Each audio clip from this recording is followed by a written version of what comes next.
When the bell rings for break time at Ballandean State School,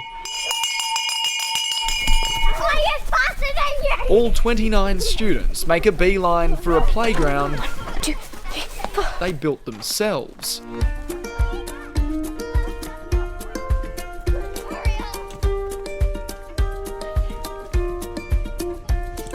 Getting kids outside and using our environment to teach. So it's an extension of the classroom. One of half a dozen small state schools dotted across the granite belt, Ballandean does learning a little differently. Looking at how we can engage them in a rich, diverse, truly authentic curriculum, so that when they're outside, rather than having so many rules and an adult interpretation of play and learning, that they can learn more spontaneously.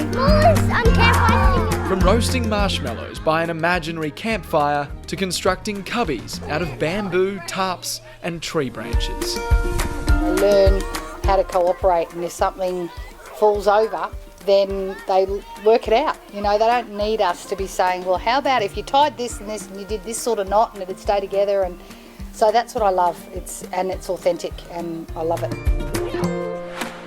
And while the sight of students springing from boulder to boulder and leaping off logs would be enough to send some parents into a mild panic, Principal Susan Evans knows there's no reward without risk.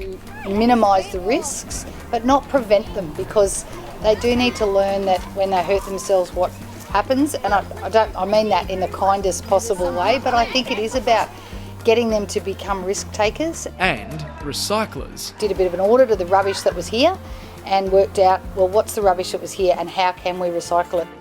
Now in class, all paper, cardboard and soft plastics are saved. And at morning tea and lunchtime, everyone knows what to do with what's left over. Their scraps feed the chickens, and those chooks return the favour. And we've reduced our landfill by about 2/3. So it's just another example of that real life learning stuff, and it's working. Preparing our littlest learners for life's biggest obstacles.